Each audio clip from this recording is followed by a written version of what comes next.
one and all, back to another edition of the Comedy Podcast. I am your host, DJ Marcus, and you are joining me live in the Comedy Studios. But I'm never alone. I'm with my boy, Joey LaFaro. Joe, say hello to the people. Hello, people. And this week, we are joined by our special guest, DC's funny man. Got his COVID beard, his COVID hair. It's all connected, so he must be famous. Mr. Alex Brown, welcome back to the Comedy Podcast. What's up, fellas? What's going on? What's going on? Oh man, we're gonna have some fun this week, Joe LaFaro. We are. Candace will be in a little later. Any of our community looking for Miss Candace August. She'll be in a little later, joining us on the Comedy Tropicana hotline. She's going to be reporting to us live from an open mic in New York City. Yes, she will be. She's gonna introduce us to Pete Davidson. I think he still does comedy of some sort. I'm not sure, but that's gonna be a thing. Over under on her causing a car accident. Her causing a car accident, yes, or her being in a car accident. Either one. Either one. We have prop bets tonight because there's a good chance she's going to try and call us while driving again. Is she going to be in the tunnel again, where she just cuts out halfway through talking to us? Oh, man. She was in. Alex, did you listen to last week's episode, Alex? Nah, I don't listen to podcasts. Well, thank you for that support. It's nothing personal. I just don't I don't have the attention span to listen to people talk and then get to the maybe 7 minutes of an hour worth that I want to hear about that story. But I don't listen. I don't either, to be honest. I just put it on so I can have something to ignore. Yeah, I get that. I occasionally listen to. I don't listen to him that much anymore. Mm-hmm. Remember, he took that 3-year hiatus of not doing any. I stopped for a while, mm-hmm. and then I was only listening to the sports podcast for a while, and now that I've started listening to podcasts again because I realize I need to actually do work, and I won't work. I can't work with it if it's a TV on. It's too distracting. Yeah, but a podcast is just the right level of ability to ignore it. It helps me actually get work done. I can't listen to comedy podcasts. The reason if I throw the headphones off and storm off, my child is in the tub with the water running. So okay, I told that to somebody. They were like, by himself. I was like, he's 3. If an ankle's worth of water ends my child, then fuck it. He wasn't meant for the world. I'm gonna be sad. I'm gonna be heartbroken. You know what happened, Joey? You know what happened? What happened? Hit record? Yeah. You didn't hit record? I did not hit record. Yeah, we just tripping over ourselves tonight. Yeah, it's just it's all right. We're 3, 2. Hey everybody, welcome to the Comedy Podcast. It's DJ Marcus. We already started, but why is it so solid? Quick reset. That way they know what they're listening to. They know they didn't miss anything. Yeah, you haven't missed anything. We were just talking about cranberry juice and apple juice. There we go. Cran apple juice. That's all we were talking about for the last 2 minutes. Is it really cranberry juice or is it cranberry syrup? It's cranberry Let's juice. Discuss. Oh man, but Joey, this week was a different week. Was it? Yes. My daughter's staying with me now. Oh. So I don't have that would make it a different week. Yeah. That literally qualifies as a life-changing event. Yes. So it's one of those things where she's staying with me, and I have to get used to her. Child is okay. All right, good to hear. I have to get used to her staying with me, like living with another person. Mm-hmm. I have a roommate. Avocado Phil is my roommate. Mm-hmm. I'm sorry, Phil Avocado. He doesn't like to be known as Avocado Phil. I don't know why. He's just weird that way. But he's my regular roommate. So Phil is the type of avocado he is. He is not an avocado type of Phil.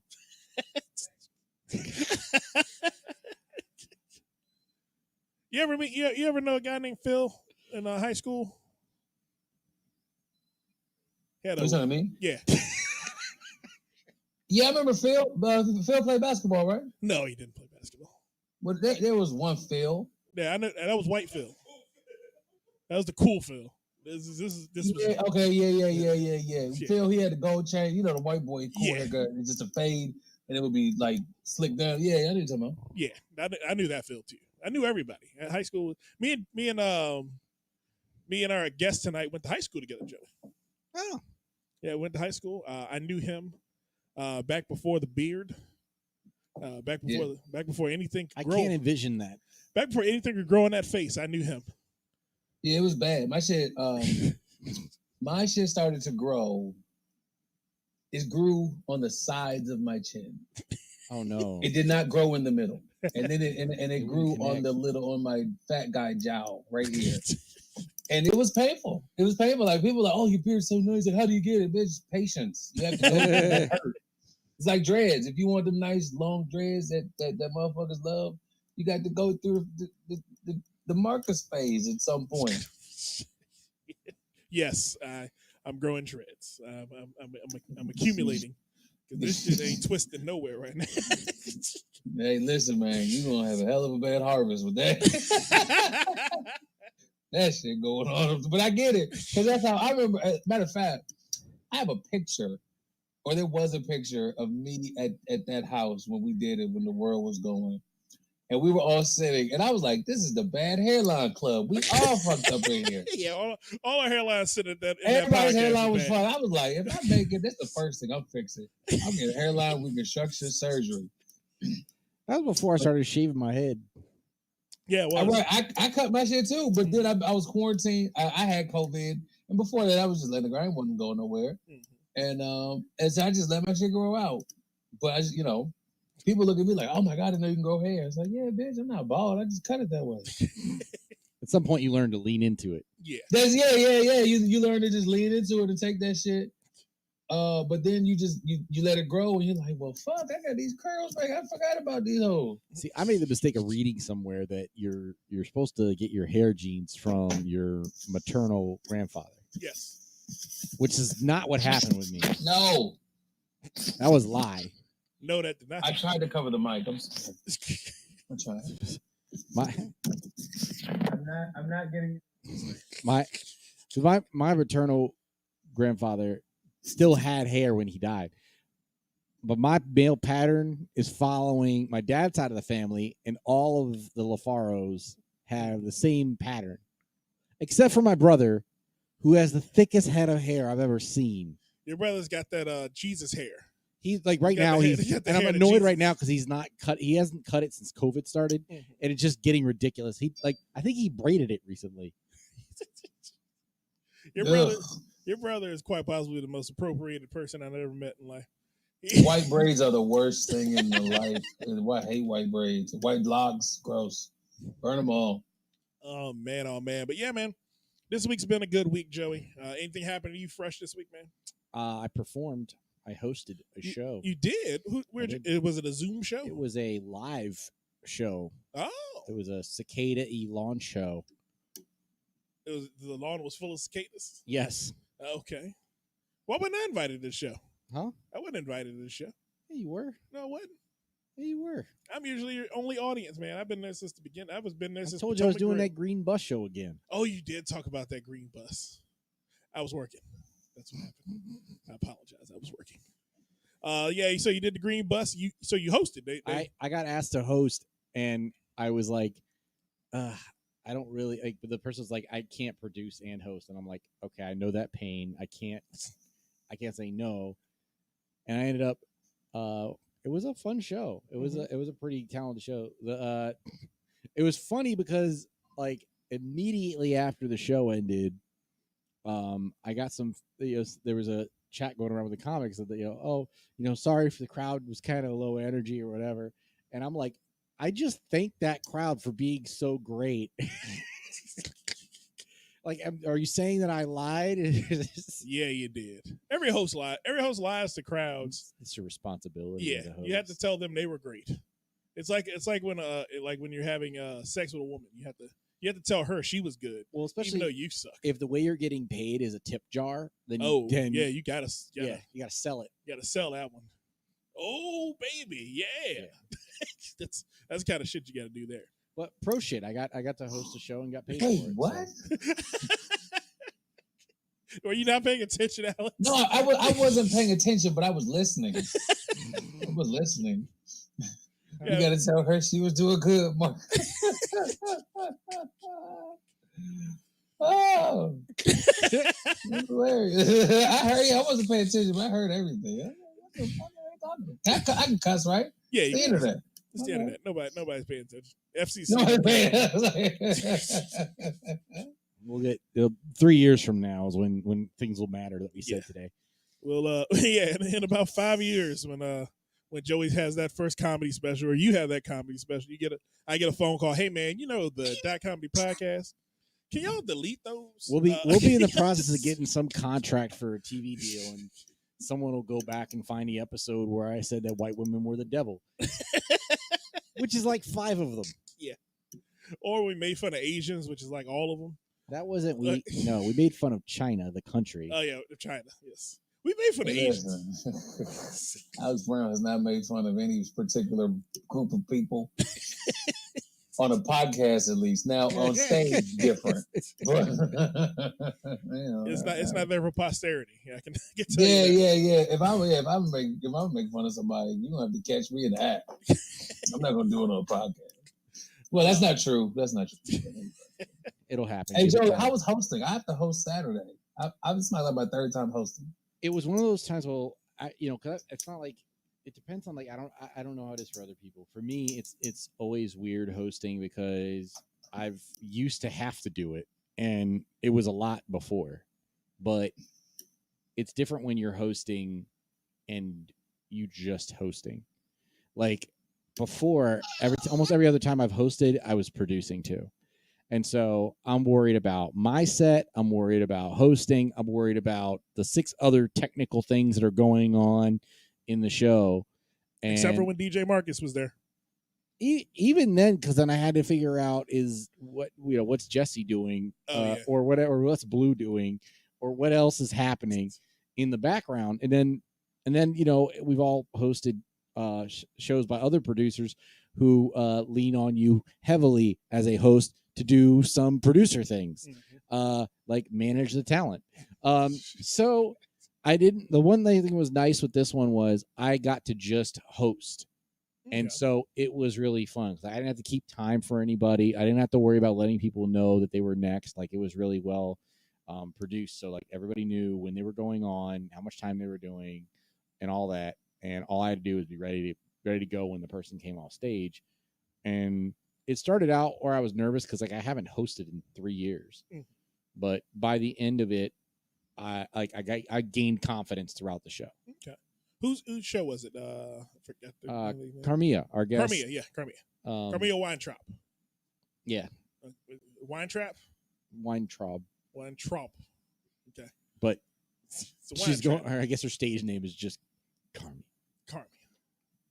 All right, so okay, yeah, because I remember the green bus and I remember her name being weird, but I liked her. She was a very good guest. Yeah.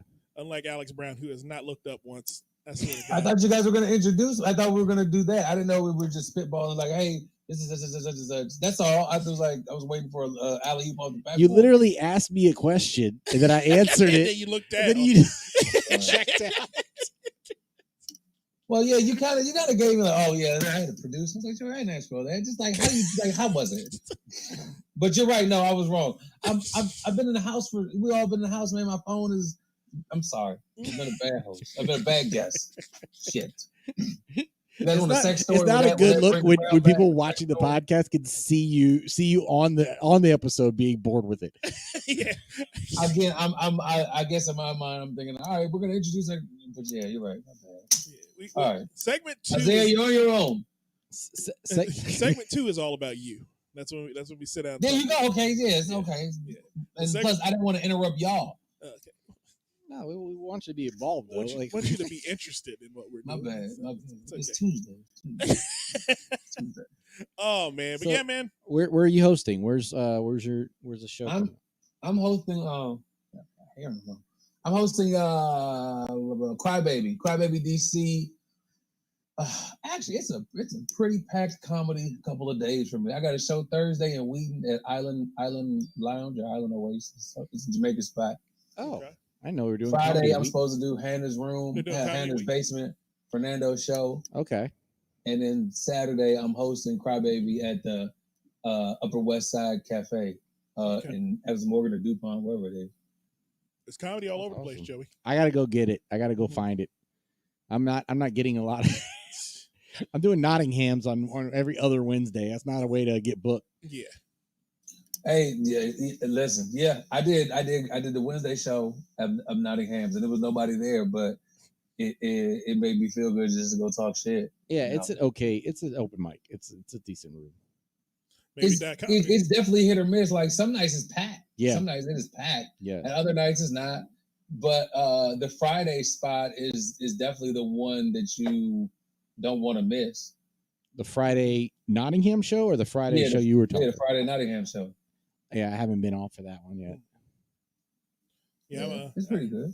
You know what, Joey? Here's the perfect time to announce the Dot Comedy is going to start. New open mics come 2024. No. And Joey LaFaro will be hosting every Wednesday night at Fernando's Lounge. The fuck? It's Puerto Rican. I don't. Wait, did you say 2024? It's not. I don't. I'm not signing that contract. Okay, so we're just fucking on. No, he's fucking around. Like I've said numerous times, I'm never running an open mic again, ever. If I do, it'll be a Zoom call thing. It'll be Zoom mic. I wouldn't mind doing a Zoom mic, but it's weird, man. That shit is difficult. It's hard enough to see motherfuckers bomb live, but let alone bomb in their shitty little front rooms like mine. Well, that's too much. I don't. I see. That's the thing is like I wouldn't run it like a regular mic. So like one of the real places I'm only doing stand up these days is I do the Washington D.C. Writers Group Zoom call on Mondays, and it's been invaluable to have like what they do is they'll give you an opportunity to do material, and then you get 10 minutes. And you can use however much of it to perform, and then the rest of the time they'll just give you feedback on what you did. How does that like? I don't know. It's a lot of cooks in the kitchen. And yeah, I mean, it depends. Like right, like you decide what you want to put out there and how you want to use it. And you could literally go in and say, look, this is what I'm trying to do. You know, I'm looking for this type of feedback. You can also just leave it open-ended and just see how people react. But because there's that kind of understood that you're going to take turns giving feedback, people are a little more plugged in to what you're doing. And so, you know, the laughs are always going to be a problematic on Zoom. But, you know, since most open mics are just comedians anyway, at least this one, you get a little more engagement to people actually listening to your set instead of going, oh, he's going to do that bit again and tuning out. So it's been really productive. I think it's great to be able.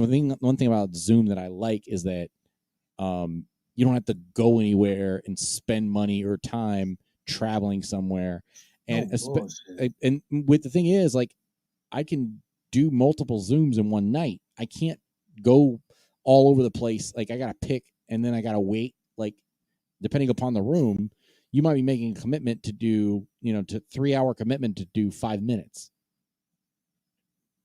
And then if people are checked out, you're not even getting any feedback you can use. You're trying to like do like parabolic arcs on how one comic laughing at this joke means that 5 audience members are going to laugh at this club 3 weeks from now, and extrapolate to figure out if something's funny or not. So I like that format better. So if I did another open mic, it would be kind of a feedback Zoom call type thing. And then, I wouldn't be opposed to doing putting together like a showcase, but I'm not doing open mic nonsense anymore. Okay, Joey. I get it. No more .comedy. I didn't say that. Thought it. Like, Jesus, that was a rant. Okay, sorry. Tommy LaFaro, calm down, man. I don't want to hear that shit. You haven't checked out the podcast. This is what we do. Yeah, I'm the guest. Yeah, I'm the answer. Oh man. But yeah, Joey, it has been a different week for me. I haven't done too much of anything. I've been trying to, again, daughter's living with me now, so it's kind of a new thing. She's on a schedule. Having a kid that's in school in your house is weird, especially with this hybrid learning nonsense. Y'all teachers getting over on us. Fuck you. Y'all getting over on us, man. Fuck you. We've been spending more time with your kids than y'all have for the past 300,000 years, and now you all actually have to parent for 24 hours. I don't want to be dad all day. I gotta be dad after 5. No. After 5, dad. That's what we used to. No. We finally got a teacher on, so I can tell them how I truly feel. Yeah, man, I hate that shit. Fuck you. Look at that shit. I've been telling you this motherfucker doesn't listen for 3 years, and now you confirm it because he doesn't listen to you at home. Like, oh, really? He was in that class just because we were assholes. No, she listens after 5. I know that much. So if you just keep her till 5. I can pick her up, and then that way I know she's gonna listen to me when I get home.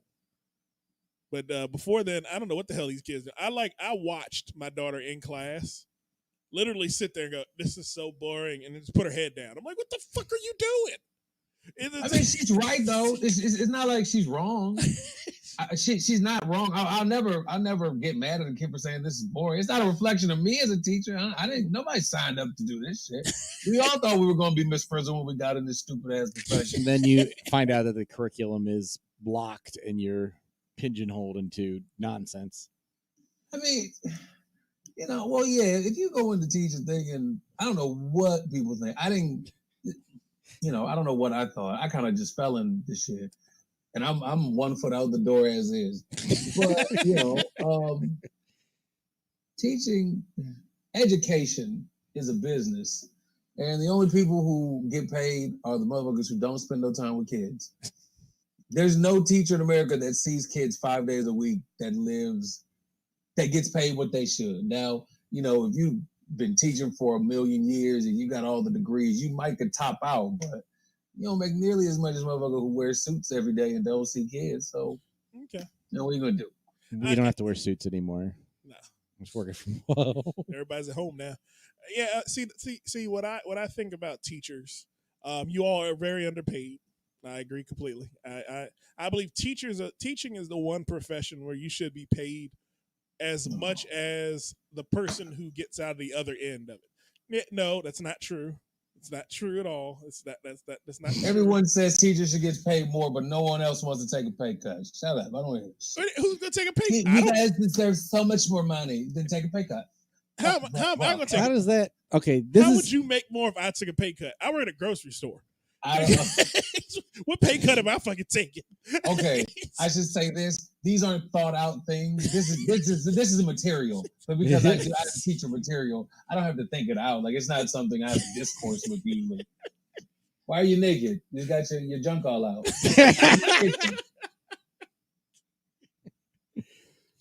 I see you.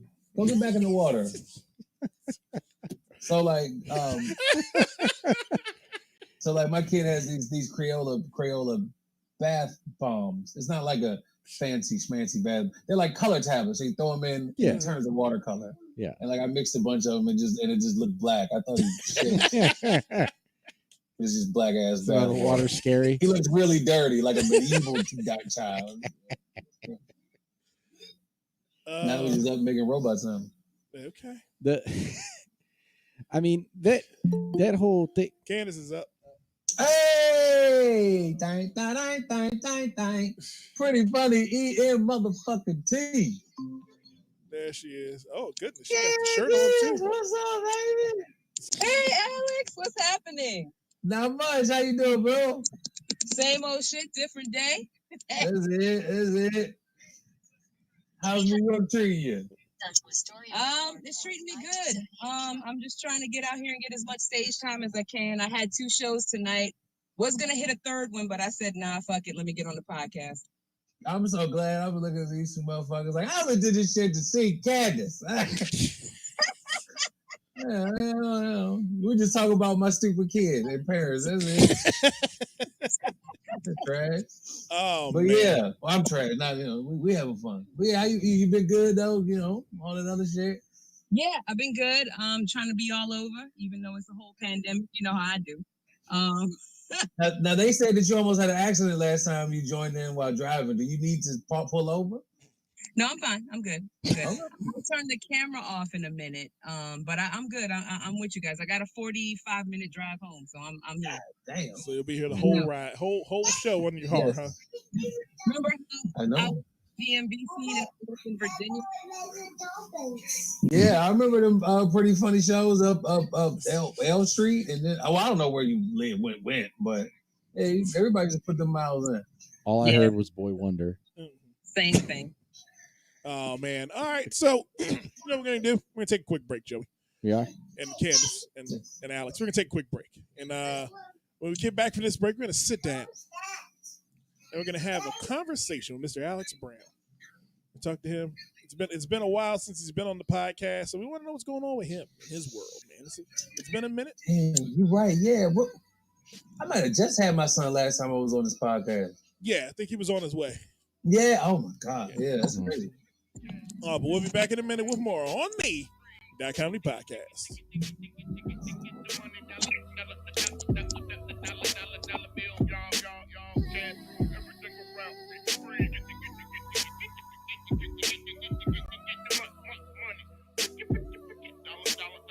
Yeah.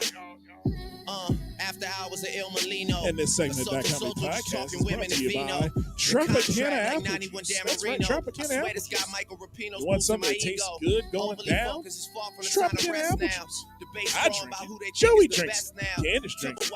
That means That Comedy team will endorse Tropicana Apple Juice from here to the end of time. Because you know what's good on a good Sunday morning? A big glass of Tropicana Apple Juice. DJ Marcus sees it, and he loves it. And we're back from some That Comedy Podcast. I am your host, Jay Marcus, and you are listening to the Smooth Sounds Drink. And our special guest this week, Mr. Alex Brown, Ms. Candace August, Joe LaFaro in the DJ Marcus studio. That's what I'm gonna start calling it. Fuck it. I don't care. I take full ownership of the whole goddamn thing. This is That Comedy. This is DJ Marcus. All over the place. You had nothing to do with this, Joe. Yeah, it went all over the place because my mind got thrown off a little bit. I'm still trying to recover from the fact that you accused me of drinking apple juice made by Tropicana. Tropicana apple juice is good, Joey. Tropicana's trash. Get some Martinelli's. You can drink it. Be my guest. Martinelli's apple juice is good too. Martinelli's apple juice is A1, especially when we get a little slushy. Ooh. That's that big guy in both of us. We just like, oh, you gave the ooh-wee too? Yeah. Oh man, but Joey, we got a special guest this week, man. Mr. Alex Brown. Alex Brown has been a cousin to the That Comedy family for a number of years now. He was first seen at the That Comedy Wednesdays at Union Jacks back when life was much more simpler. Candace was much different. I think she still had that red dress that she wore at Phoenix Lounge at a failed That Comedy show. Why would you bring that up? Sorry, I apologize. That was a failed night. I apologize, Joey LaFaro.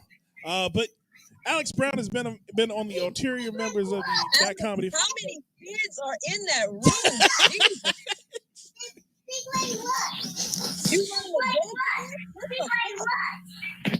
He's got one kid talking to himself. He's keeping himself One entertained. kid. I'm ignoring one child enough for this podcast. I deserve a little credit. Like, come on, just one. Because I know he's talking to you. Yeah, he's talking to me, and I'm ignoring him. So he's just like, all right, well, maybe I just need to keep saying it because Dad's just being dumb. It sounds like a bunch of kids. He is talking a lot. That is perfect dad signage right there. Because I do it myself. My daughter will start talking, and I'll just be like, "Yep." She's turning the other way. I'm not dealing with you right now. Yeah, it's I dad kind of time. feel away now. I feel away. They're like, Candace, what are you talking about? Candace, be quiet. Got no kids. There's one child in here. How many It kids just you got? sounds like a lot of children. There's one little motherfucker here. Candace ain't got nothing, so she don't know how one child can turn into 50 in a heartbeat. Yes, Isaiah. Hey, Candace says you sound like you're more than one person. Do you have a rebuttal? Pink Dolphin, got you.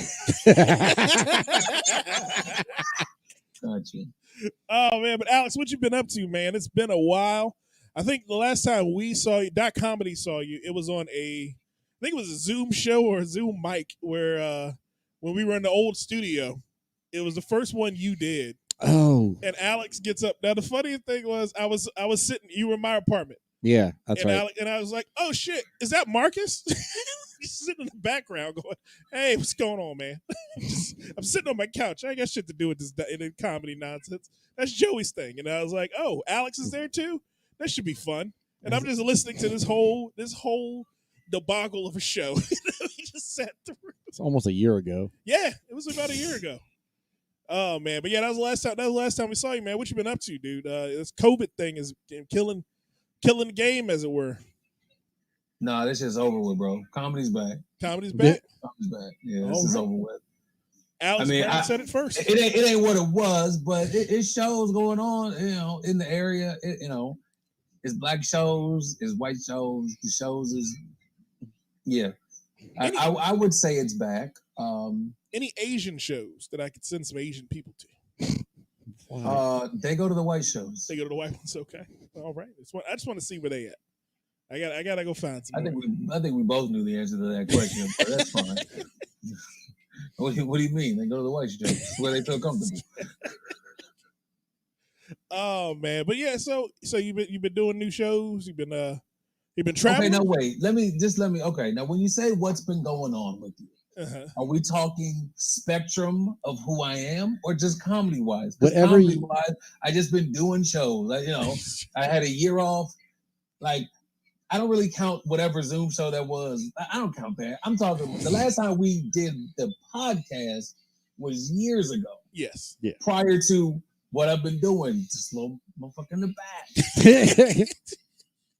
Which also, I'm trying to speak freely, but I can't because he picks up everything I fucking say. Mm-hmm. In the car, I said something. I was like, damn. He said, damn.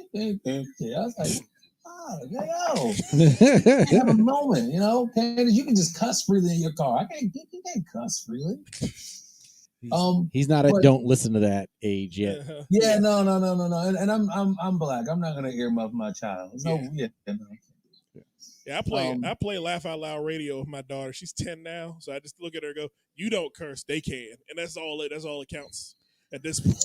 Yeah, it's not even about the cursing. The content is inappropriate for a 10-year-old, Marcus. What are you doing? No, it's not. There was a bit that some comic did about kids, and she found it hilarious. Like she sat there laughing her ass off about some bit that this comic was doing. I was like, "Why are you finding this hilarious?" Because she knows that kid. You can't be concerned about content and such because they don't know what you're talking about. They don't know. Now maybe 17 and they get a bit wise in the world and like, oh, that's why they sniff their finger. Yeah. But at 10, they just think, oh, there's dirt on it. You sniff. Yeah, they don't know. Yeah, they don't know for real. They don't know why. Okay, that's probably true. I don't know enough about kids to confirm or deny, but that sounds about true. It's pretty consistent. I mean, the one thing I learned was that what you have to the rule we had was if you don't understand the word, don't use the word. Mm-hmm. You got to explain the word to me before it's okay for you to say it. Have you ever watched a kid curse in context? I did. I got in trouble doing that. I remember. Listen, before you say that, I remember the first time I got.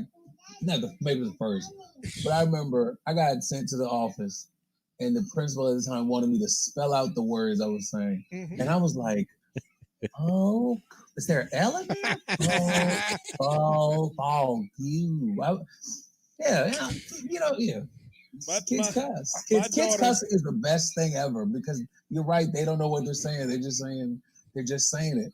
My daughter literally. That's the HBO version of kids say the darndest things. Yeah, it is.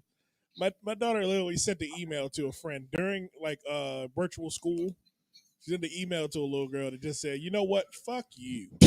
And I was like, and the dad being in me was inside going, "You know what? She used it right."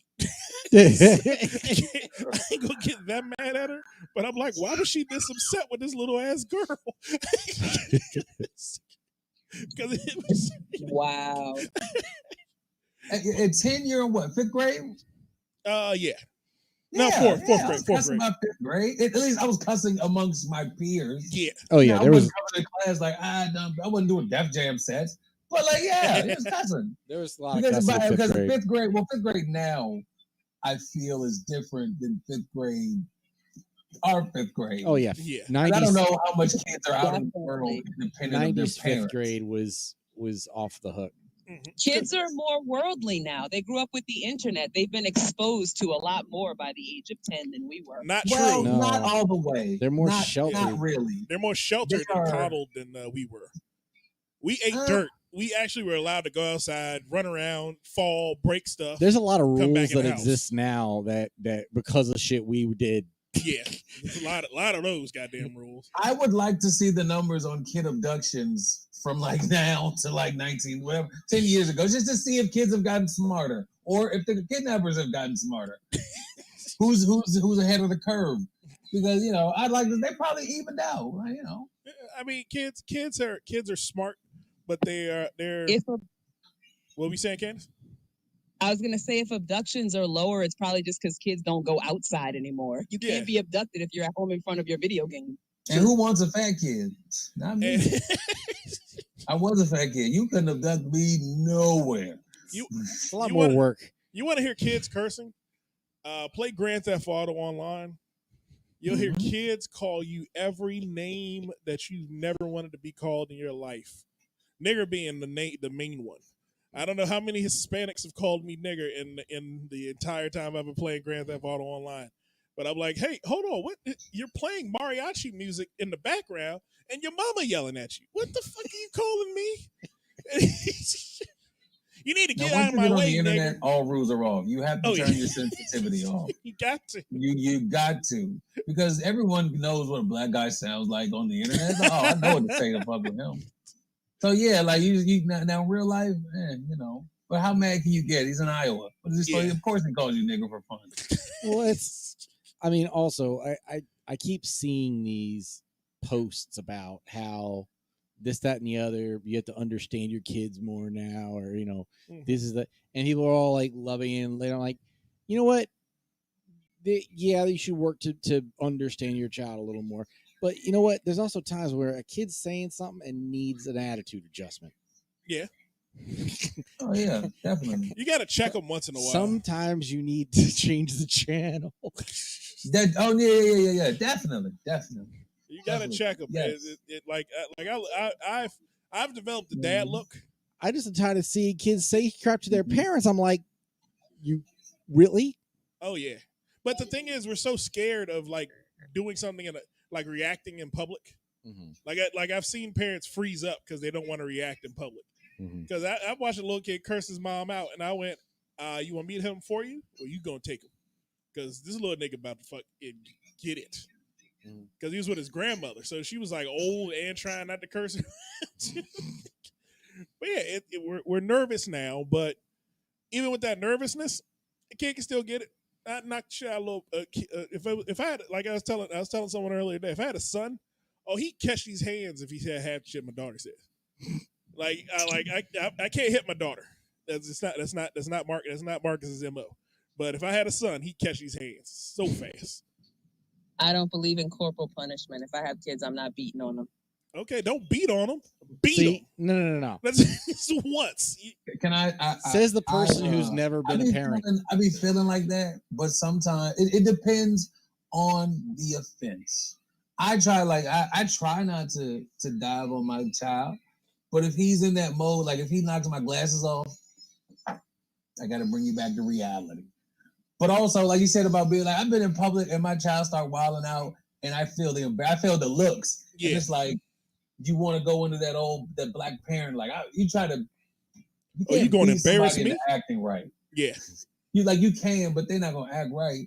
So understanding your child is the best course of action, but your child needs to be fearful of you, of your reaction. Like, hey. I don't want to, but I thought the corporal punishment is not effective. I remember I used to get my ass whipped and I kept doing whatever it is I got my ass whipped for. I did that shit again the next day. I think that hitting your kids is just an outlet for the frustration of the parent. It's not really effective in controlling or changing their behavior.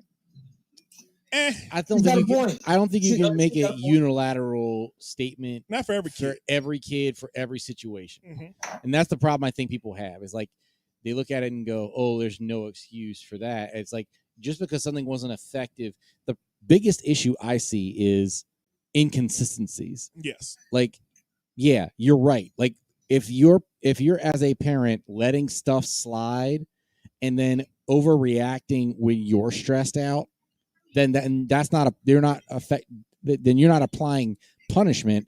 You're just having an outlet. But if it's like you've given them other options and exhausted other options, there's certain situations. The biggest one usually is you need something to stop, usually for their own safety. Yes.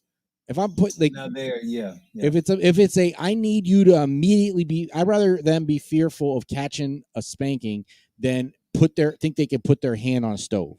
Something like that where it's like they're not getting it, and there needs to be something that they're more afraid of so that they don't try that. So Candace would let her son burn his hand. No, that's a good point, because I remember all of the things that I got beaten for as a kid were stuff that my mom was deathly afraid of, bad things happening to me, right? Mm-hmm. Those are the things I got beaten for the most. Like, for instance, Joey said, putting your hand on the stove, or if I was going out at night, those are the things I would be beaten for because they were so afraid of something else happening to me.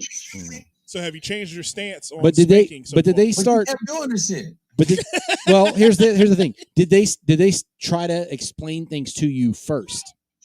Nope. And what age? What age are we talking about? Roughly. That's different. That's different. So that's what I'm saying. It's for me. It's like the last resort type thing where you've tried to explain it, they're not getting it. You need some other. I just think that there's different tools. I'm not saying it's something where I go, universally, yeah, they should be able to do that. It's like, if there's certain situations where nothing, they're not, and people learn different ways. You want to know? Candace wasn't going to learn that way. You want to know what my uncle did? No explanation. It was only don't do it because I said so. And that's the problem, right? That's the issue. Because when you tell a kid because I said so, that's like a big red sign to go do it again. Because I have no reason why I shouldn't, other than you just said I shouldn't. Mm-hmm. And if you got an inquisitive kid, they'd be like, well, why? Now, if you sit there like, yo, listen, you can't let my hand go in the parking lot because if, let's just say you and your kid bring you, dart out in traffic, and you get hit by a Land Rover, son, it's over for you. And then my heart is broken. Mm-hmm. Now, I've told you this a couple times. Now, maybe if it happens again, son, I got to wail on you because this wailing on you is going to be, hopefully, will be what you remember before you dart off into that street. Like, dang, he beat the shit out of me the last time I let his hand go in the parking lot. But, just like other stuff, but the explanation.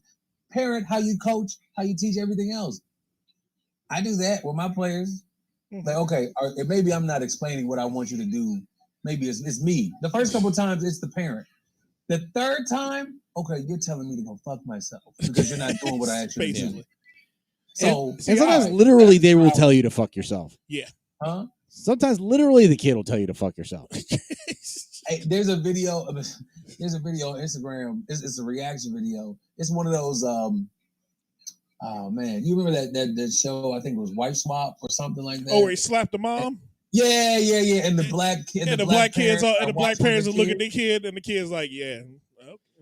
If your child does that, you got to tag them. I've seen the movie where you do the whole positive reinforcement only thing, and it leads to a conniving little shit, like 9 times out of 10, because like it just they're huh? It's not human. You can't just give positive reinforcement. Negative reinforcement works sometimes too. Like, yo, I expect better of you. What's wrong with you? You were taught. I know I've showed you that is not the way that I want you to do things or behave or something. But when you just keep hugging and coddle, you can't hug and coddle every time. Sometimes you got to scold.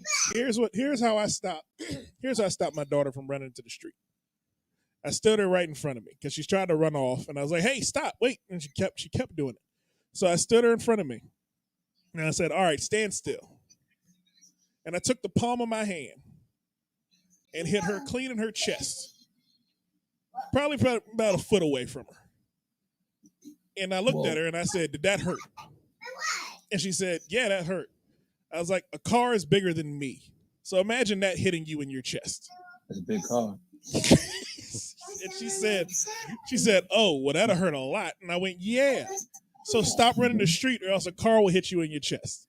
Yeah, that's good too. And she's never running the street again. Now, did I have to put my hands on her to make this point? Yes. Because she didn't understand what a car would do to her. Because the car she sees isn't moving at 35, 40 miles an hour. But when something's moving that fast, it's got to put a dent. It doesn't even matter if it's moving that fast. Yeah.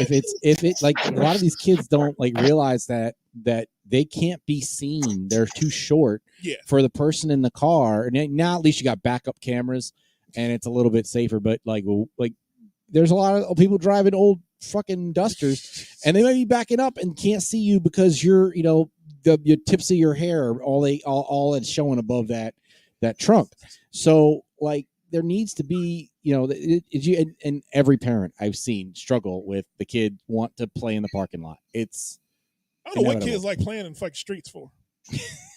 Have you ever played in the street? That shit is fun. I did, and it's true. It is fun. I remember being a kid. As a teenager, we like dodging cars. Oh, it's the best. It makes you feel.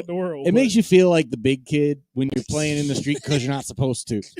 Yeah, like my parents not here. I can do it. I can dodge these cars. Yeah, we used to play football in parking lots. I know how that world is in the middle of busy streets too. Mm-hmm. But again, it's being a kid, and that's what people need to also remember too is that kids are gonna do kid shit. Yep. I don't know why we forget when we get older that kids do kid shit. I never understood that part, that grown up thing. There's a couple things at play. Like one, you need to know that kids are going to do kid shit, and two, you're going to need to also be an adult yourself. There's a lot of parents that aren't adults themselves and have worked out how to express things that they need to express constructively and in a healthy way. And because they haven't, that's what we remember. A lot of our parents weren't adults. Like they were from a maturity standpoint, right? And from a way to communicate. My parents had me when they were 22. You know how much of a baby you are at 22? Yeah. I couldn't imagine having kids now, much less 22. Candace having kids at 47 is just ridiculous. You know what, Marcus? I'm not even. Why would you say that? Damn, why would you say that, Marcus? Do you understand how hard it was for me to not make an old joke there? And you did it anyway. I have to. I don't know if I'm becoming more just aware or if I'm just becoming pussy. I was like, whoa, I would never say that. I think it's both. I think, but yeah. Being a parent changes things about you that you didn't think you were going to change. How did we get here? I don't want to talk about kids getting hit by cars. Just talk about some fun stuff. Yeah, Marcus, how old were you when your daughter was born? 26. 26? Okay. Alex, how old were you when your son was born? She about 30, 31. Okay, yeah. See, I feel like that's kid having age. 26 is so young to me to be a parent. I don't know. It just like I didn't know my ass from a hole in the ground in my 20s. You're like a little kid yourself. Joey knew me back then. Well, yeah, I couldn't imagine having one at 26. And I remember being 26 and knowing people with kids. I was just like, how do y'all do it? But now they're like my age and their kids are like 8, 10. Like they're like flying already. The Stingray, yeah. So yeah, 30-year-old can't handle this type of shit that you're dealing with right now. There's a strong chance I won't have kids until I'm 40. On my current life track. Your kid's telling us about the Stingray? Yeah, man, he's an animal kid. He's an animal. It's funny just the progression. It used to be like dinosaurs and like like dump trucks and shit, all boy shit. Now it's just sea creatures. Fucking stingray every goddamn 5 minutes. Orca whales, giant colossal squid. Like you got a little marine biologist on your hands there, maybe. Right, exactly. You're gonna work at closed down SeaWorld. It'll he'll work to close down SeaWorld. Until like 2 years from now, and then he's into something else entirely. 2 years? You gave way too much time. That's 3 weeks. I'm trying to be generous. that's next month. I was trying to provide some hope. Alex, I need him to do a job that I can create easy material for. Like, what am I going to do? Yeah, so my son's a marine biologist. That's stupid. Hey, as long as he's not into Beyblades, I think you're winning on that one. As long as he's not into Beyblades at 17. I mean, in general, those things are. At one point, he can Beyblade. What do I care? Like I like Ninja Turtles. Yeah, but it's like it's a top that explodes. It's a dreidel with weapons. Exactly. Yes, it's a dreidel with weapons. It's a dreidel that explodes. Not a dreidel. It's a dreidel. Oh man, but Alex, back on to what we were discussing before we got into the topic of kids. Yeah, you, my brother, have you done anything other than comedy in the last couple of years? I mean, it's been what 3-4 years since you've been on the podcast. More like 6. Yes. It's been 6? No, it's been like 3 though. 3 and some change. Let's see. Well, I mean, I coach football. I've been doing that for like 10, maybe 11 years. You want to say what team you coach? Because I be saying wild shit. I know. Now, if you just go on my Instagram and see where I coach, you see where I coach. It's like saying where you work. You know, I say a lot of shit that would, if the wrong person, they'd be like, "Hey, this person is saying this on their personal account." Now, granted, you can't fire me for it, but I coach at Blake High School. Uh-huh. I did all that just to say it. You be Blake, baby. Class of Deuce, baby. That's what we said. Yeah. Did we do which one? What are y'all doing? We did. I think it was this one. Class of a what? 02. The 0 with the 2. I think that's what we did. I don't know. We threw gang signs up when I was in high school. Candace remembers. The suburbs are a different place. The suburbs are different. That's why 03 is the one that's easy. That makes sense. Yeah. So is that what all those white supremacists are throwing up, the 03 sign? I don't know what they're doing. They're just playing the net game, apparently. You remember the net game, right? Yeah. Yeah, that shit was fun. And you just got all the viewers. Yeah, I've been coaching. What else? Coaching, being a dad, doing comedy. Those are the things I really like to do. Everything else at some point will be stupid. I'm like, that's dumb. Why am I putting energy in this? But those are the things that have been consistent. Okay. Excuse me. And let's see, coaching came first, then comedy, and then my kid. That's all I really do. Yeah. Hey man, I get a couple kids to college, get a couple kids to the pros. I'm happy. There you go, man. Get back, man. That's what What sport is it that you're coaching? Is it football, basketball? I coach basketball. Football. Wow. Are you sure? It was just I was just thinking of what the last thing Candace said, and I just said, I'll just say that. Yeah. It's playoff time. It's Yeah. You coach varsity or JV? More so varsity, but I work with both. Okay. Yes. Yeah, we like as previously stated. And you're also teaching as well, right? Yeah, I'm a special education assistant teacher, so I work in an autistic program. Yes. Okay. Yeah, man. That's awesome. Alex is a very special guy. He's a very funny man. Are you guys back in the classroom or no? Like virtual? Our department is, because I work in an autistic program. Mm-hmm. One of the maybe 3, 4 in the county, given all the schools. Oh wow! And so we had a couple of kids opt to come back. Okay. And So yeah, we had a couple kids come back, so everybody had to come back. But we are off. Wednesday is a virtual day for my little program. Okay. I would assume if you have special needs kids, it's better for them to be. It's more hands-on, so you need them to be like in the classroom. Is that why they brought them back? No.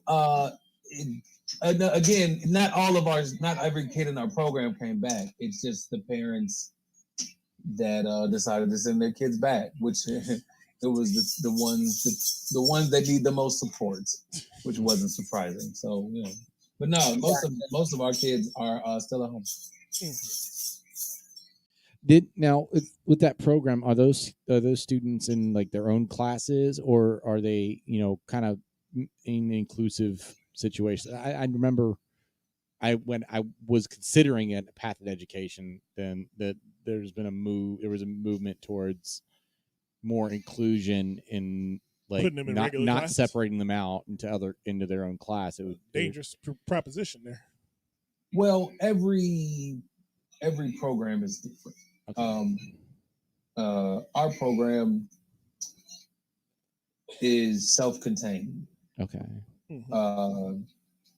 But we do have electives with the regular population. Gen Pop. Yeah, with general population. So we have electives. So we're in but our program isn't designed. We're not on the degree path.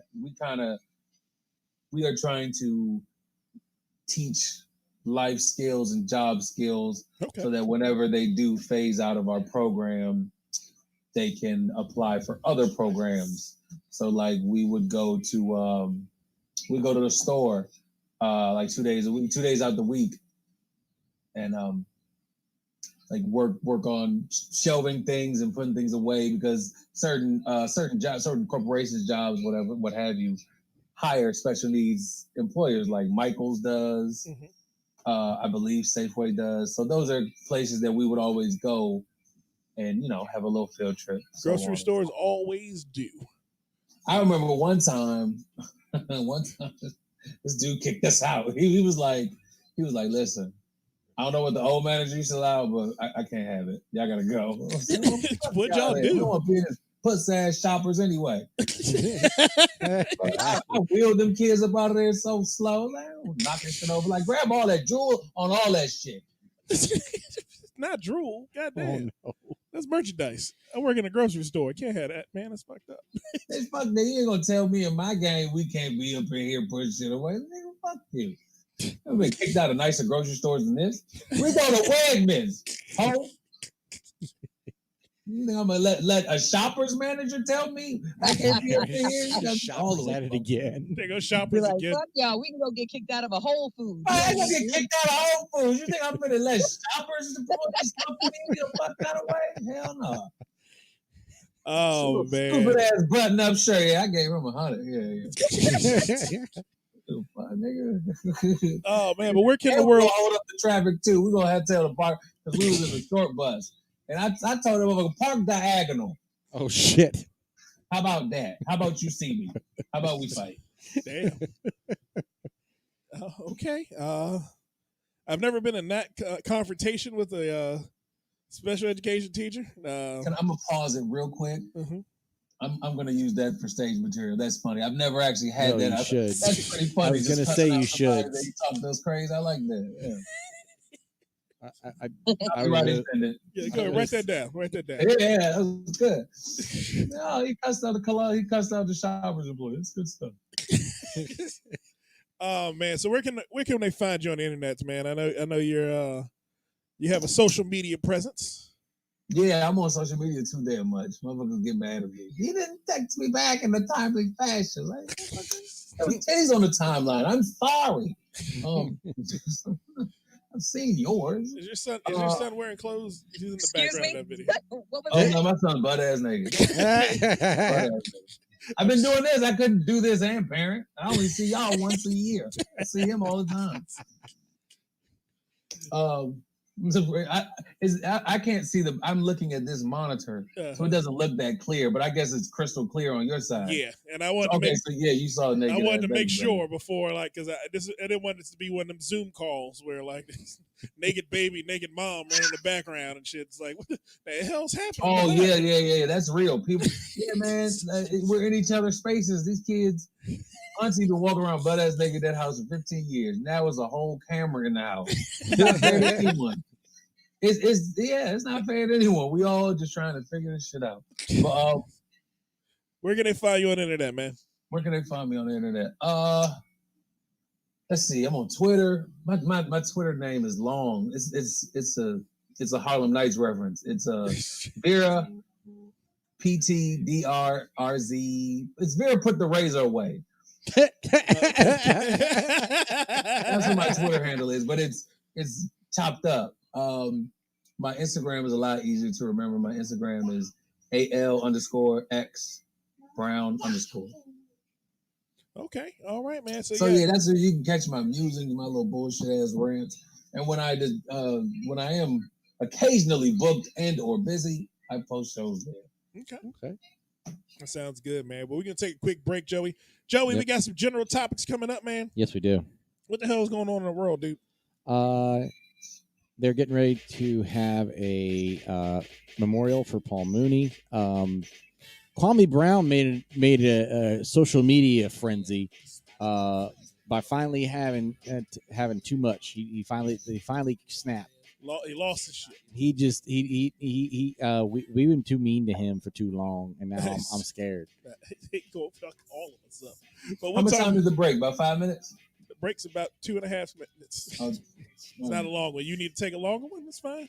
Yeah, I gotta go put clothes on my child. All right, go ahead. Hit mute on my naked baby. Hit mute on your screen, and then you can actually turn the video off if you want to. If you got to run. All right, I'm gonna just turn the camera off. I'll be right back. Yeah. All right, mute it too. I don't want you screaming at your baby and then come over the air. I mean, I know you don't care. But all right, man. We'll see y'all in a minute. We'll come back with more on the That Comedy Podcast.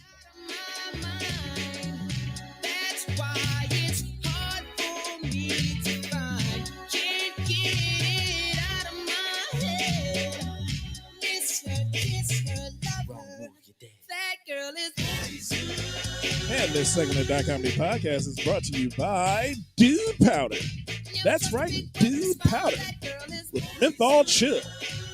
Folks, if you need a little bit of extra help down there because it's summertime and it gets a little warm, get yourself some Dude Powder. Makes you feel better. Makes you feel sunshiny because it makes you feel cool. Joey LaFaro uses Dude Powder every day because you know what it has, Joey? It has stank protection. That's right, stank protection. Joey needs it. DJ Marcus needs it. Everybody needs a little bit of stank protection here and there, especially Candace. I've been stank free since 2003. Oh man, and we're back on the That Comedy Podcast. Candace's theme song is playing. It is. I don't doubt it. Is that your Dude Powder that I'm smelling? Is it? I just noticed it's a scent traveling through the room. Well, it's close. So. Yeah, no, it doesn't have a real smell. I don't know. I just noticed a cooler fragrance permeating the room. It doesn't have that. So, are we gonna start advertising cornstarch next week? Is that what we're doing now? This is not. There's no corn. There's no talc in here. It's talc free. Okay. So it's cornstarch. So what is it? It is it absorbs moisture. It's made from deodorants and botanicals, natural deodorants and botanicals. Let's see. What is Dude Powder? Directions. What are y'all talking about? Dude Powder. This is here. This is it right here. I don't know if you've seen this in your local grocery store. Powder? Dude Powder. It's for that area right after the balls, but right before the anus. It ain't tight. It's made from the ashes of powdered dudes. Oh man, yes, it is. Okay, hold on. I just want to take a moment. Can we talk about that fucking robot that I saw in the grocery store? That shit was terrifying, Marcus. Okay. What do you think? Okay. The grocery store robot that Candace is Forgot we speaking of. talking about that. We didn't talk about that for a little bit. We didn't talk about it last week. My God, it just ran up on me. I was minding my business. You spilled something, and it was there to clean up. That is its job. Its job is service with a smile. It is there to buff the floors and make sure customers don't slip and fall. But I'm like, Joey, you don't fucking soft launch that. You let people know that there's a fucking robot roaming the aisles. I shouldn't have been surprised by that. It should have been signs everywhere. They see a robot. You know, old people are afraid of robots. She thought it was day after tomorrow. You notify people that there's a fucking robot roaming around. Can you imagine that shit? When I saw that, all I started imagining is like the grocery store that was near my house growing up was ShopRite, and there's a Riderwood bus that goes to that ShopRite store. couldn't have it. ShopRite couldn't fucking have it. It would have been hilarious. Work for Riderwood. Yeah, that Riderwood, those Riderwood old people would have lost their goddamn mind. Oh my God, it would have been hilarious. I would have just wasted all day at the store. I would just go there. I almost lost my goddamn mind. It had googly eyes. Why would they put eyes on the robot? It was fucking terrifying. It had a smile too, Candace. You didn't notice the smile? Wait, why did it have googly eyes? They can't see. It was tall as shit. It was probably like 5'10". Like it was a fucking robot. Can you imagine? Can you imagine if like the Terminator robot had googly eyes? Like that's the thing is like the face of terror is this Google is like something that you would have made for a science project in 3rd grade, and it's just like it's a traffic cone you painted gray, put googly eyes on, and put on top of a remote control car. So wait, since Alex is back, we have to get him up to speed. So I was in the grocery store just minding my own business. A goddamn robot is just floating through the aisles. It had like a bunch of cameras on it and a face. It was a Roomba on steroids. Yeah, it was a Roomba. The scariest shit ever. Was it picking out stuff for like the shoppers? That's the 2.0 model. I went up on it and it detects spills. So it alerts the staff when something's spilled in the aisles, but it just like kind of it's so creepy. Oh my God. It has a name. I can't think of the name of it.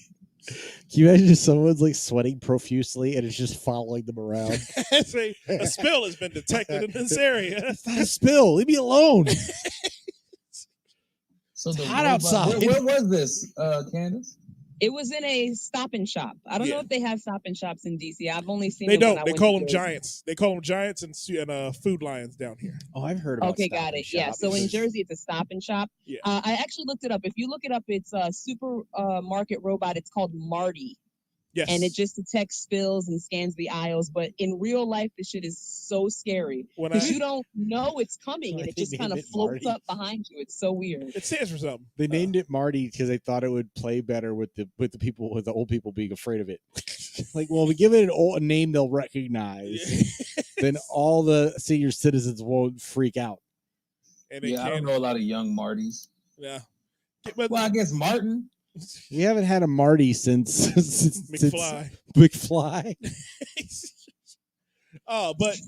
Have you guys ever seen it? Am I the only one that's ever experienced one in real life?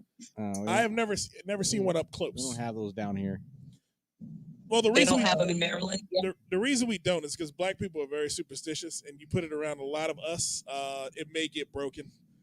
Simply because the first crazy person that goes, y'all got that goddamn robot following me. Someone's gonna fight it. That robot just following me around the store. Y'all just keep the robots following me instead of y'all. And then somebody's gonna kick it over. It's there's gonna be a shit. TikTok channel of kids running up on it and doing like RKOs on it. Yeah. Oh yeah, that's what's gonna happen. But just like that robot they were trying to send around the country, and they got the Philly and they beat the shit out of it and threw it in a trash can. That's what would happen if they put that in the hood. We talked about that on the podcast. I remember that now. That was a long time ago. I forgot about that. That shit was hilarious. Yeah, that's what happens when you put tech in the hood. So you can't put it down. Yeah, I think they should fuck a robot. You mean to tell me y'all can't fix nothing around here, but y'all just send a shitty Lego machine up here? Yeah, let's fuck it up. They can't put Rick Moranis on the money streets. in where we live. How you gonna put a robot on the street? Yeah, they would fuck that robot up down here. They should have. But yeah, so Candace, yes, I know what the prototype is because I used to work for that company. So I do know that they were coming out with those. The original idea was again to check for spills, but they are going to upgrade them in the future to be assistants to customers around the store. I think they were like, man, I really want to put a Roomba in the store, but people are just going to step on it and kick it. Yeah. I know. Let's put a giant cone on top of it and put a face on it. So So it's J5? It is. It's J5. It's J5. It's J1. It's not quite. It's not quite Johnny 5. But yeah, it's the future, Candace.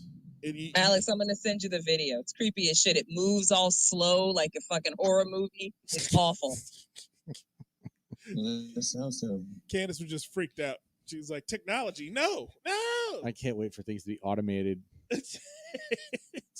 It's funny enough, robot or not, nothing's gonna stop me from stealing from grocery stores. So You're grown now. Stop. CIA can fund that motherfucker. I'm getting off. I'm gonna build. It had, I want to say, at least about 5 cameras on it. So if they upgrade its functionality also to surveillance, then that's your ass, Alex, because I like it was full of cameras. Make me. What you gonna do? You can't lock me up. I'm just not gonna pay for it. Here, take this shit back. I don't care. I shop at Wegmans, sir. I'm just here for. I'm just studying. They're gonna put. Is that what you told that shopper's manager? Yeah. Exactly. We're gonna hack one and then make it start going to open mics. Oh, So we can follow candidates around. Make good open mic. Makes it actually perform at open mics. It just stands on stage and go, "Yeah, I went to work today." It's like, what? Imagine trying to cancel a robot. Humans are disgusting. What if it was like racist against humanity, and it just was talking shit? Hey, Candace. I don't know if you can Yeah.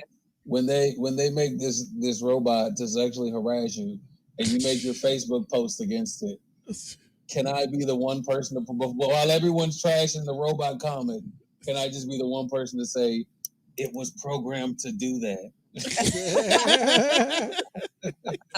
Everyone's like, "Oh my god, I hate that robot comedian. He's terrible. He followed me too." Oh man. But Joey, It's not funny, Candace. Stop it. Don't laugh. It's not funny. Joey, let's kick down with these trending topics, man. So as many already know, we lost a great one last One of week. the greatest. Mr. Paul Mooney. Paul Mooney passed away of a heart attack. But they're getting ready to have his memorial. Okay. And so far confirmed for the attendance are Eddie Murphy, Kevin Hart, and Tiffany Haddish. Okay. Is Alex Brown or Candace Owens going to be in attendance at Paul Mooney's funeral? I don't know. I'm asking. It was not That reported. is going to be the biggest gathering of like Black comedy. comedy. Oh my God. It's going to be like the hottest ticket in town. Every Black comedian superstar is going to be at Paul Mooney's funeral. Uh-oh. I almost want to buy like a ticket to it. Like I know it's going to be the hottest shit. Yeah, it's gonna be big. I'm a little torn. I don't know what to do. I want to acknowledge that he was a titan in this industry, but it's a lot of weird stuff said about Paul Mooney. Yeah, that has not all the way been acknowledged. And I wasn't there. I don't want to be, but it's just like. So it has been said that him and Richard Pryor were lovers. Have you heard that? Yep. I've heard that, and Richard Pryor did a very weird joke. Now, granted, it was the 70s, but have you seen that clip of them at this roast? Oh yeah, I did see that. Yeah. Hey, listen, don't play with me like that in front of people. I'll beat your ass. Like, what? There's cameras on. Yeah. Wait, no, what did he say? What did he say? He was setting up like, yeah, we had this writing job, da da da da da. And there was this white guy in the room, and Paul Estes D. And everyone started laughing. Everyone bust out laughing. Like Paul started laughing. I was like, oh, the 70s was different. that wouldn't be a joke. I would think like you can talk about me all you want, but no. Don't tell nobody. Suck nobody. Interesting. Yeah, I mean, that's weird. This is a clip from like the 70s. It's a clip from the 70s. Granted, it is a monster. Yes. Where a punchline like that probably hits a little more than it does today. It hits hard today. Yeah, but it hits different. Well, yeah, they probably all look because Paul had like a quasi I feel like gay feel about him. homoeroticism is like a standard punchline with dudes when they're talking. I don't know if it had anything more to it. That's common, right? I think what I'm saying is in the 70s, it's one of those things where it was so that people knew so little about it, you felt more comfortable laughing about it because it didn't seem like a real thing. Mm-hmm. Whereas even 10 years later, people started like having a lot more awareness about homosexuality and things of that nature. So there was a little bit more discomfort and fear from other people about it. So the emotions get more complicated over time. True. And so that's where I think like a joke like that might have hit, think about the things that over time, as we get more mature, that it hits less and less because you realize, oh, that isn't as funny. Like in a vacuum, it's funny. Yeah. But when you start realizing the humanity of things and that people are connected to them, you feel more about it. You feel more about it. It's not just this thing that's like in the difference. Oh, that's never going to happen. That's silly. Okay, I'm coming. And as it becomes more real, you either become afraid of it or you become sympathetic to it. But you develop emotions about things that you have experience with. Yeah. And I think that's where things were in the 70s is like that was so out of the consciousness that, and it was unfathomable for a lot of people. Whereas now it's like, okay, so, and then you get into like the 90s and it's just like, oh, down low. And then it becomes a thing. And now it's, like we've progressed a little bit from there, but there's still a lot of that going on too. True. Yeah. I mean, Paul Mooney had some things about him that were a little different. He seemed like he always seemed like he was that like almost gay guy. Like in everything I ever watched him in, because he had that tone about him, like some of his manner, like his facial his mannerisms, right? and his tics. I know what you mean. Yeah, like, but he seemed like the old gay guy. Like he's been in the closet so long that everybody's just like, yeah, he's gay. Everybody don't care though. But I can definitely see that. I don't have a problem with him. I think he was probably one of the funniest human beings. I would never say he was the funniest comic. He wrote for probably all the funniest comics to ever come on a stage. I saw a clip where Dick Gregory was saying, like, he tricked me because I thought the money was in comedy and he went into writing. Yeah, he made his money on writing for all those superstar comedians. I'll say this about Paul Mooney: his writing, his words are extremely funny. But I can see why he was better as a writer than a performer because his stage presence was very, like, intimidating, almost disturbing. Like I didn't want to hear the words from him. I want to hear those words from somebody else because he was kind of scary on stage. Oh, I don't know. I wonder if that was just the persona he cultivated for when he was doing stand up, because like you can write jokes, but they don't fit your persona or your voice as a comic. Like I can think of jokes where I'm like, yeah, that'd be funny, but it's not really the type of comedy I do, and it becomes more complicated. There's other people who do that kind of stuff and probably could use something like that. Yeah, but I just mean his stage presence was very like intimidating and angry, and I don't know. I can see why he was better as a writer because him on stage didn't really translate as well as somebody else would have. White bitch, don't touch me. It's like, what? Yeah, like it was just real scary. I've never like. I think it worked for him though. I've never had more clutch my pearl moments than watching Paul Mooney do stand up. It's like, oh, nigga, did you just say that? Now, I'm not gonna lie. I'm not gonna sit here and pretend that my introduction to him wasn't from the Chappelle Show. Yeah. But even from that, like you could see. Like I didn't have a problem with it any way the way he was presenting it because I thought it came across as real. Like you like the one thing I felt with when he was talking was this isn't made up. It's authentic. He came authentic. Across as super authentic. Yeah. And it was refreshing to see, regardless of the content, which there's no fucks given. none at all. Oh man. But what else is going on in the world, Joey? R.I.P. Paul Mooney. .comedy is saluting you, sir, and we want to give you a hearty farewell, sir, and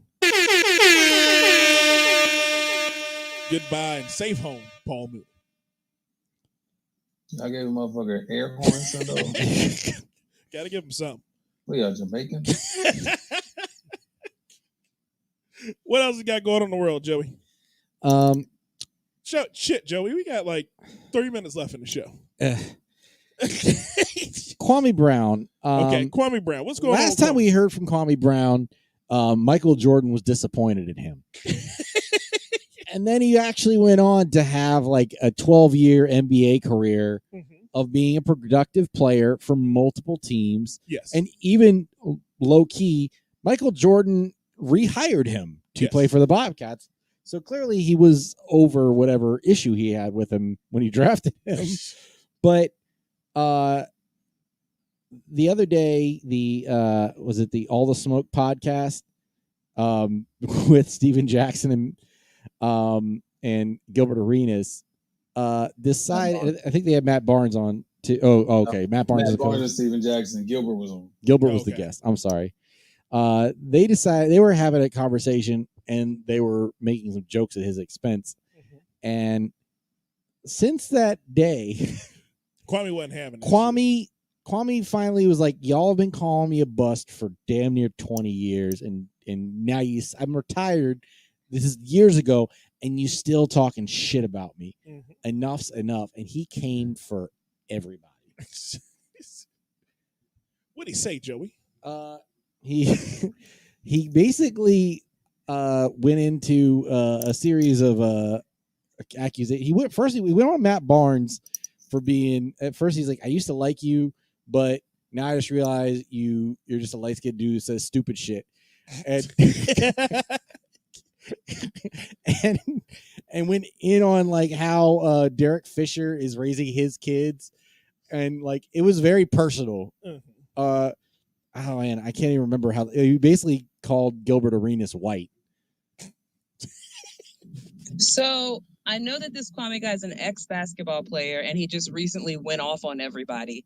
But I don't understand what was the catalyst. What happened? Why he all of a sudden just started going off on people? Okay. Let me tag me in, Joey. I got you. Tag in. Yeah, I'm not remembering all the details well enough.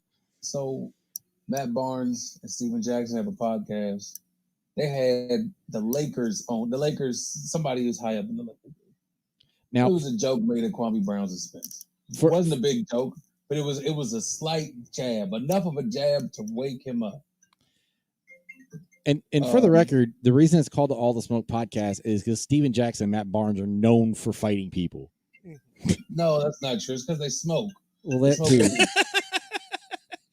Now, granted, but the name is that they want they bring on former players and they get, some are controversial, some aren't, but they've had pasts that aren't the best, and they weed heads. So the podcast is called All the Smoke, in which they talk about stuff. They get the story straight from the horse's mouth. There you go.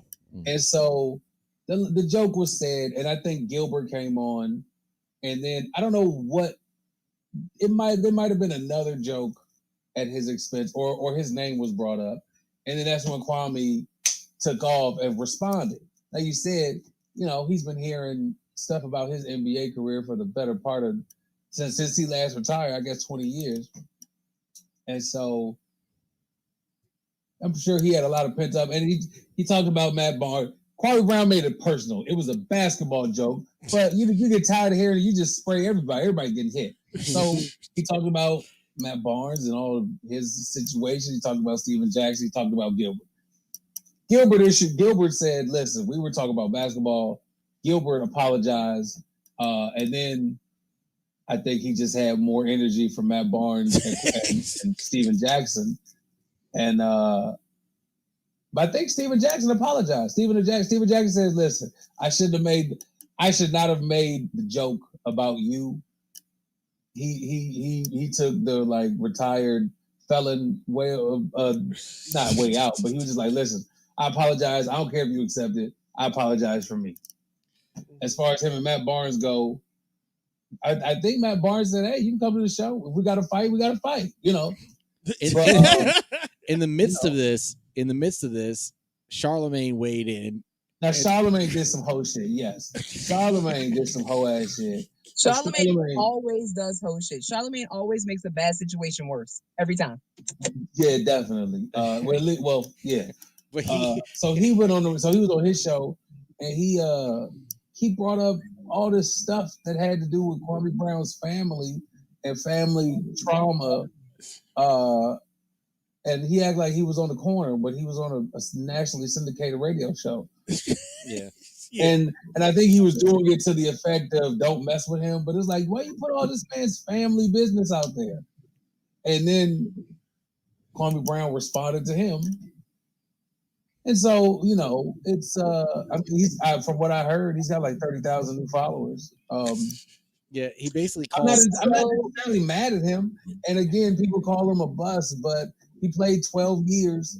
He probably made more money than 99% of the people on the planet, let alone the U.S. Yep. Right. And he just so why did Charlemagne jump in? Did him and Kwame have beef before, or he just was being? I think it was a trending black topic.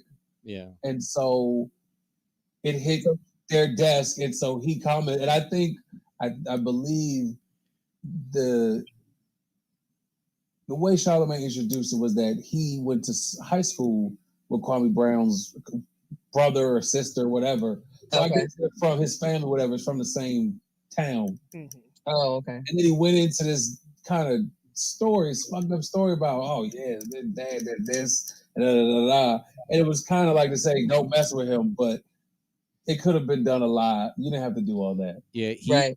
And then Kwame Brown responded, and he was like, "Nigga, you a rapist." And after that, he went. was talking about how was you going? Holy shit! Yeah, he called. Yeah. He went. And I think Charlemagne apologized as well. Yeah, he called basically was calling Charlemagne a child molester. And then Charlemagne's lawyers got involved. And he's like, "Oh, so we got lawyers involved. I retract my statement, but you're still a bitch." Yeah, it was very funny. Yeah, Kwame was like, "You know what? I can't." He said, "I can't call you the R word," but he said something, but it was funny. It was like, yeah, she was only 15 years old. And she was in your car, but I can't call you a child molester. I'm like, wait, what the fuck? Huh? Yeah. Kwame's story was a lot more damning. In the end, yeah, people were like, "Oh, that's right. Yeah, you did get charged with that." And Yahoo News reported, Kwame, what he said, it had nothing to do. It was his family members, but yeah, Charlemagne should have just shut the fuck up. He walked it all the way back because on Monday, Yahoo News reported that Charlemagne apologized to Kwame for causing pain. He said, "Since I unintentionally caused trauma, I need to be intentional about causing healing." Yeah, you can't take no money out of Kwame Brown pockets. Kwame Brown straight. You can't. What are you gonna do? But he can certainly hurt yours. Yeah, he can. I see. Yeah, they'll bring up that past on anybody, and if it's negative and it got to do with anything other than radio, that motherfucker will be gone, and they will hashtag him too. Oh man, all right, Joey. All right, we're gonna do some rapid fire Alex Brown shit, and we're gonna go through these next topics real fast, and we're gonna see exactly which one hit us right on the head. Police in Catalonia are investigating the death of a man who is thought to have become trapped inside a large dinosaur statue while trying to retrieve his mobile phone. Officers were called to the statue in Santa Coloma de Gramenet, a satellite town of Barcelona, after a man and his son noticed something inside the paper mache stegosaurus on a Saturday afternoon. I'm sorry, the fact that it's paper mache is even funnier. Even funnier. Somehow. Spokeswoman for the regional police force, the Mossos de Esquadra, said the death of the 39-year-old man was not being treated as suspicious. A father and son noticed that there was something inside, raised the alarm. Okay. So is he on vacation or is he a member of that town? I don't think they've gotten that far They've in the gotten that far investigation. They found the body of a man inside the leg of the dinosaur statue. It's an accidental death. There was no violence. The person got inside the statue's leg, got trapped.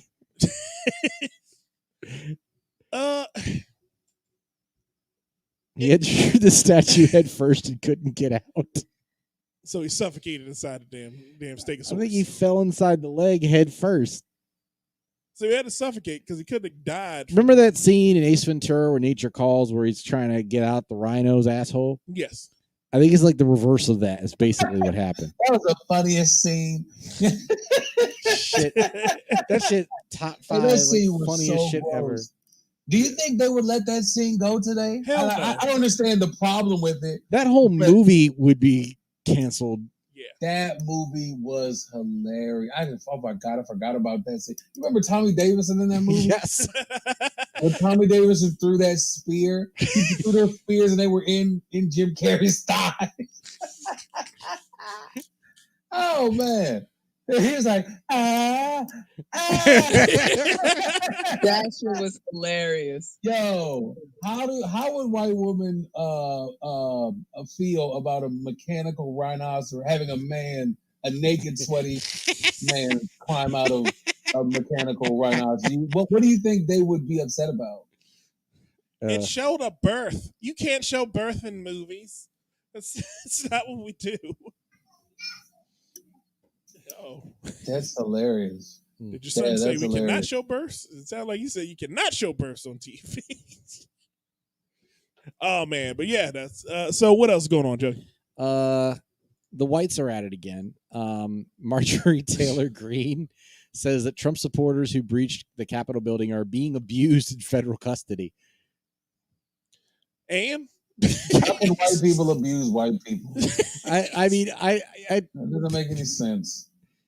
Good, like also, what do white people consider? What do they consider abuse? Like, was their lunch a minute too late? Like, what is abuse? Their lunch trays got to their bunks too late. They didn't have a gluten-free lunch option. From what I can gather, it looks like they're kind of being treated like prisoners. No, like pre-deportees, like which is about right.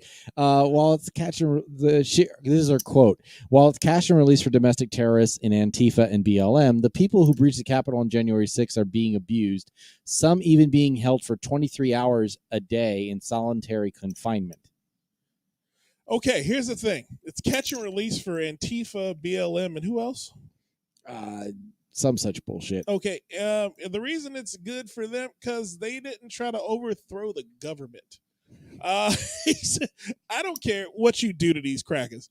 Burn them all at the stake, as far as I'm concerned. They're supposed to be hung. I remember reading in history classes that if you're a traitor to the country, you're hung. Yeah. As a teacher, Alex, you've taught history at some point in your illustrious career. Isn't that true? If you're a traitor, you get hung. Am I correct? Yeah, to a degree. I'll say this. I remember being before I was in a special ed class. I was in modern world history. Modern world, yeah. Now, this class in particular, it's a lot of black and brown children, and we were watching a clip from I'd say early 90s. And the clip was like from Dateline, and they had chased down Nazis 40 some odd years later in South America to bring them back to trial. I remember that. I do remember. And I remember I stopped the video, and I was sitting in the back of the class, and I said, I just want to just pause it real quick. I asked the class, I was like, have you guys ever seen that old black and white civil rights footage of people getting hit with hoses and dogs biting them and all that shit? And they were like, yeah, we've seen that stuff. I said, the people who did that lived great lives afterwards. No one had to pay for any of that stuff. So people pick and choose who's going to pay for what. Yep. History doesn't treat bad people the same. No, it doesn't. So this quote is hilarious. Yeah, I don't like, they're not going to get any real consequences. What's the quote, Joey? So She also said this: Trump supporters are not domestic terrorists. That's a lie. She told supporters in Rockmore, Georgia, Osman, that's a lie. Most of the people they have arrested that did the damage and really were the ones doing it didn't really vote. So I wouldn't call them Trump supporters. I wouldn't call them any supporters. They didn't vote. What they were is they were anti-government. So why do you care about them? Right. Why are you storming the Capitol over an election if you didn't vote? What? So, all right, couple things. Yes, Candace, why were you at the Capitol? Marcus, yes, I think you're right. I believe treason is punishable by hanging. I think that's like one of our archaic rules. Hang them high, let them fly. That's what they say at the Capitol. All right, but I don't know that I would call that treason. They didn't seem like they were trying to overthrow the government. They stormed in there and took selfies. Like they just broke in the place. I don't know that they were trying to take over. Candace, the they government. had fucking the fucking wrist cuffs with the what did you call it? God damn it! Why is the word escaping me? Wrist cuffs. They had the zip tie, zip tie cuffs that cops handcuffs. You said they zip tied a cop? No, they had the zip ties that cops use. They chased the Capitol cop. They chased that Capitol cop up them stairs. And they got locked in a room because it was a trap. Trapped him in the room. It seemed like they wanted to infiltrate the building. They were in there just taking selfies and shit. Look, Candace, listen. Just because their insurrection was idiotic doesn't make it not an insurrection. Just because it was a poorly executed. Okay, here I just Googled. They didn't seem to have any aim or collective goal. They were just in that bitch. They were just like, we're in here, and that's it. Poor planning aside, it's still treason. I just looked up the punishment for treason. Whoever owing allegiance to the United States levies war against them or adheres to their enemies, giving them aid or comfort within the United States or elsewhere, is guilty of treason and shall suffer death. They were trying to hang Mike Pence. Yes. Or shall be imprisoned not for less than 5 years or fined under this title, but not less than $10,000. So either you pay or you die. That is pretty light. 5 years for treason? That's no less than 5 years. So but I'm just saying, you could conceivably get 5 years for treason. I don't know about that. Yeah, that's from the government. That's in the Constitution. That is in. It seems a pretty lenient sentence, don't you think, for fucking treason? Is that what chapter 15 or chapter 115? Treason, sedition, and subversive activities. All right, and okay, and they're incapable of holding any office under the United States. So that's what they get stuck with. All right. Okay. That sounds about right. But the fact that death or is in that is hilarious death to me. Or 5 years. Yeah. Which one you taking? What you taking? I'm a die for this shit. Okay. All right, I guess so. Oh man, what else is going on, Joey? Let's round this thing out, man. Rudy Giuliani. Rudolph Giuliani? Did you know he had a son? Is that by his cousin? Is that his cousin's son? He looks like his cousin's son. Because he married and fucked his cousin, right? Did y'all know that? Did y'all on the podcast know that Rudy Giuliani was married to and fathered children with his cousin? Is his cousin a rat? Because he's kind of got a rat face. How far removed was his cousin? Second cousin, third cousin? Second. That's still pretty close. It's too goddamn close. This guy I thought we were done with him, and this is like the sequel that no one asked for. Yeah. He said, quote, I'm a politician out of the womb. It's in my DNA. No one wants that. Rudy Giuliani's a jackass, and he shouldn't be not as much public. as in the public eye, and his kids need to go sit their happy asses down somewhere. His kid is this is how special his kid who's now running for governor in New York. Mm-hmm. He got kicked off the Duke golf team. What did he get kicked off for? Being an a-hole. Like, do you understand like the douchey level that you have to be in the douchiest place on the planet, which is the Duke golf team, and them to say no, that's too much. That guy's an asshole. Wait, y'all believe that? You got to be the asshole of assholes. He tossed an apple in a teammate's face, flipped his putter a few feet, threw a broken club, and then gunned his engine in the parking lot. And got kicked off the team, and then sued Duke University for kicking him off the team. Oh, he was a dick. That's what that all boils down. Dad, he was a rich dick. He was a rich dick. Candace left. Oh, she must have got home. Yeah, I'm fading too, boys. This is the last part. That's it. All right. Yeah, we're gonna get out of here, man. Joey, it's been real. It's been the Dot Comedy Podcast, man. Are we still doing the rapid fire questions? That's the end. That was it. Oh, okay. I thought. Oh, okay. Yeah, that only took 10 minutes. Wasn't that rapid? But we are happy to have you on this week, Mr. Alex Brown. We thank you, sir. And where can the folks find you at on the internet? You can find me on Instagram, AL_X Brown_. All right. Oh man, I appreciate you guys for having me back on, man. It's good to see you guys. I'm glad that you and your families are moving in health and happiness, and stay safe. You too, brother. Man. Likewise. All right, man. Joey, it's been fun, man. We had a good one this week. Yeah. We will see you folks next week, where we will have Alexander Starr, the fourth signer of the Declaration of Independence in these United States of America, on the podcast. The greatest of all time. And we will have some more fun and more thrills on the next episode of the Dot Comedy Podcast. We'll see you next time, folks. Peace. What do I have to say? Maybe I should do what I have to do to break free and